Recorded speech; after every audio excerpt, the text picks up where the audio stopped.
Well, ladies and gentlemen, today we're going to be doing answers to the test number, 20, given by the lovely Sexy Shell. Make sure you subscribe to her channel.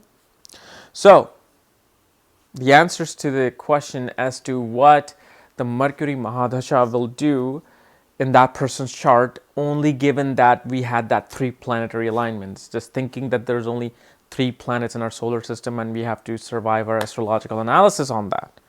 And this is baby steps, okay? So how do you judge? How do you judge how the dasha will give its results? And knowing that I've given you so much information on it, like literally 4 or 5 videos on it, I think you guys should have a good idea, and most of you do. It's amazing. I don't even know if I should give the answers. You guys know the answers, man. But let's look at this chart, which is the obviously Aquarius ascendant chart, with Saturn in the 4th, Moon in the 10th, and Mercury in the 6th house. And we wanted to judge how this Mercury dasha will be. Well, before you start looking anywhere, okay, the first thing you want to see is what is Mercury becoming in this chart. Okay? So Mercury in this chart is becoming Lord, mainly the Lord of the 8th house, which is his moon Trikon sign. And he's also the Lord of the 5th house, but mainly the moon Trikon sign is what becomes active during dasha. But more so than even that, before you even go see that, see if Mercury is receiving any influence in the chart. Is Mercury in conjunction with anything, or is Mercury in aspect with anything? Okay, so we see that it's receiving an aspect from Saturn from the 4th house. And so now Mercury's energy is being modified. Mercury's communication and speech and intelligence and logical thinking is becoming more disciplined and is becoming more orderly. Like everything will be ordered because of Saturn. Also there's delay. It's very slow and at a very slow pace moving significance of Mercury. Like speech will be calm and slow. The thinking pattern will have a lot more patience into it. They'll be disciplined and focused on one thing because Saturn aspect on Mercury makes it more focused on things. So that is Mercury, what's happening to it.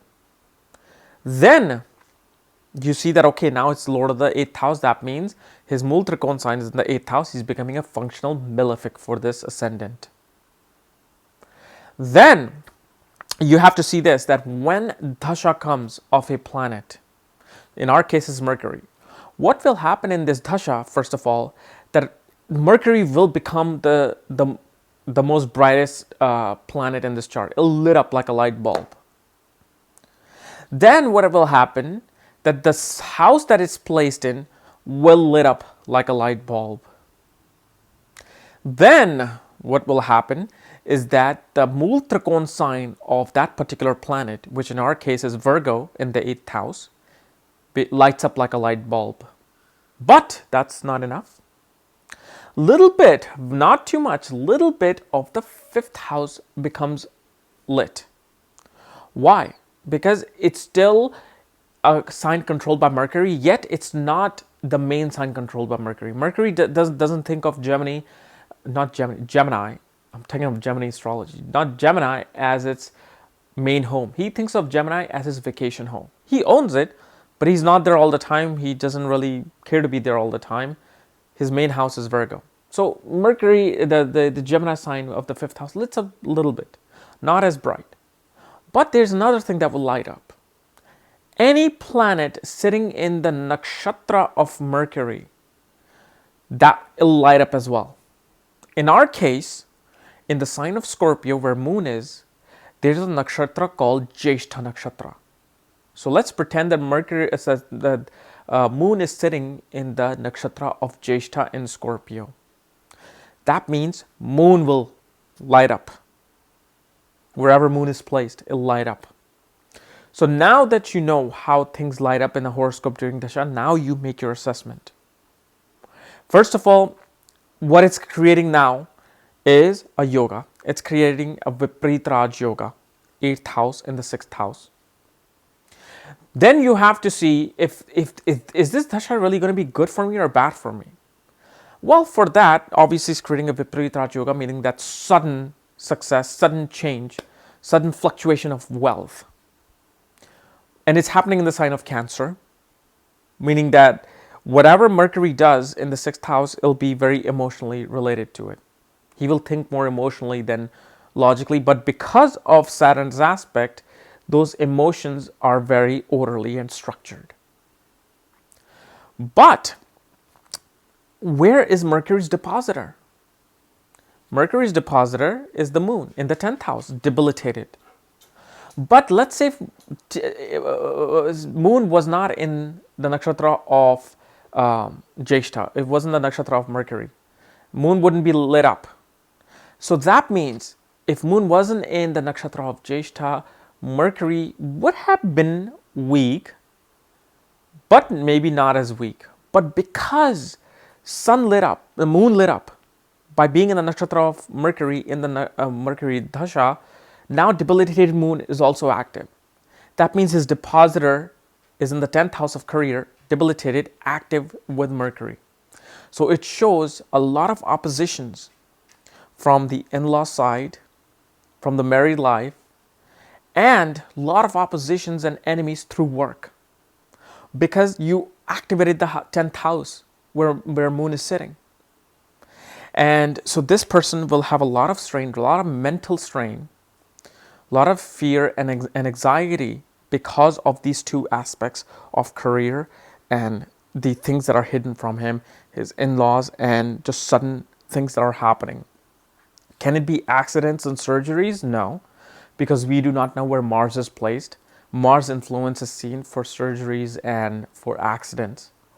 But here, this person will have a lot of mental strain. They will be stuck in conflicts for 17 years.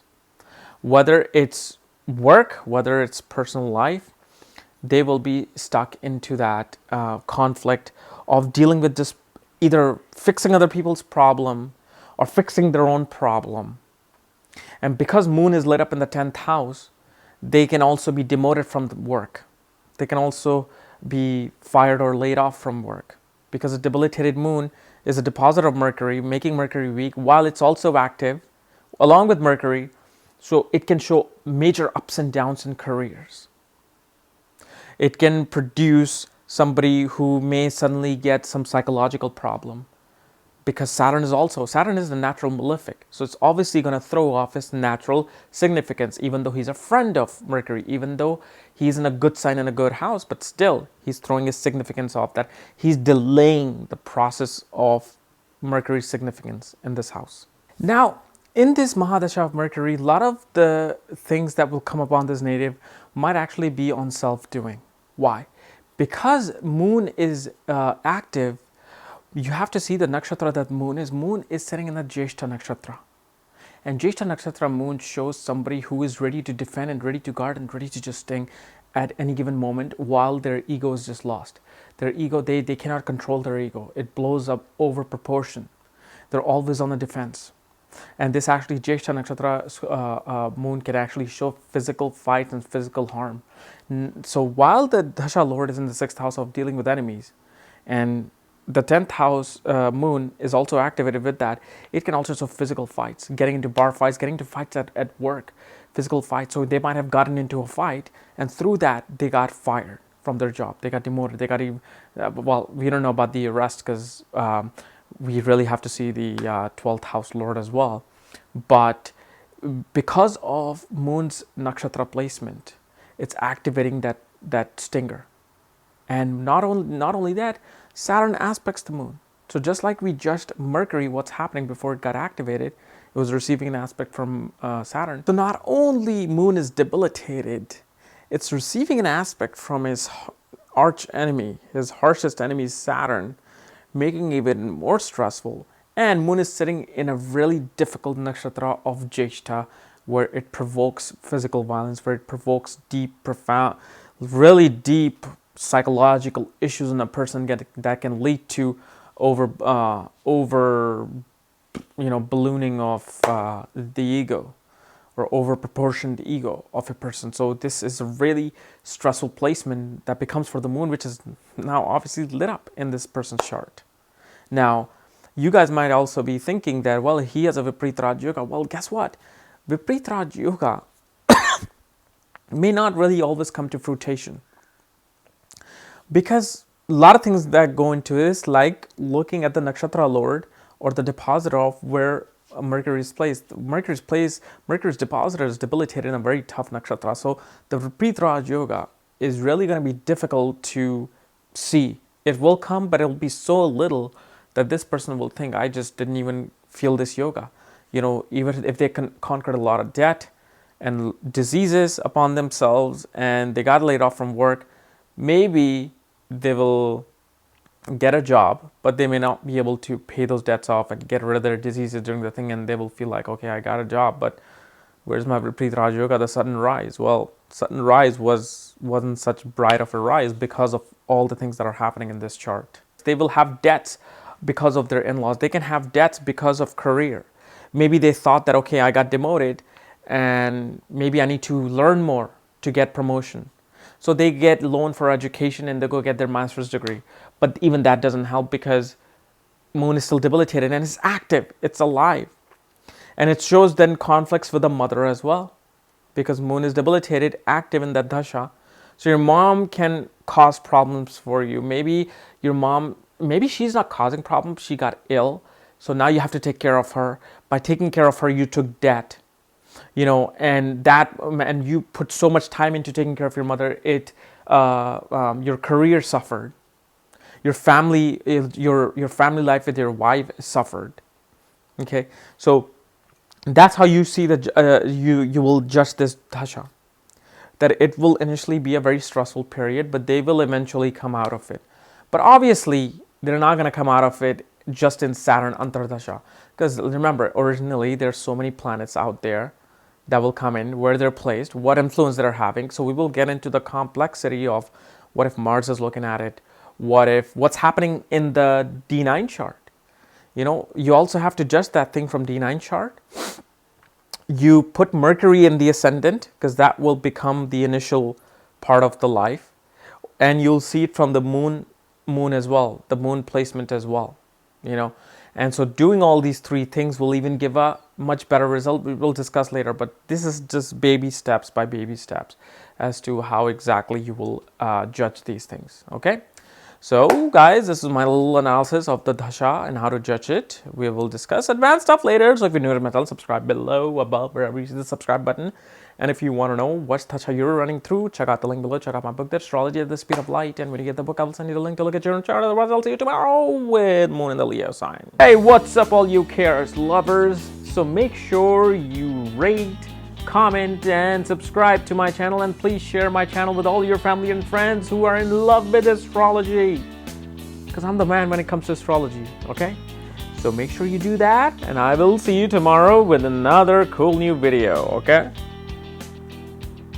Sorry, I love my coffee spiked. Woo!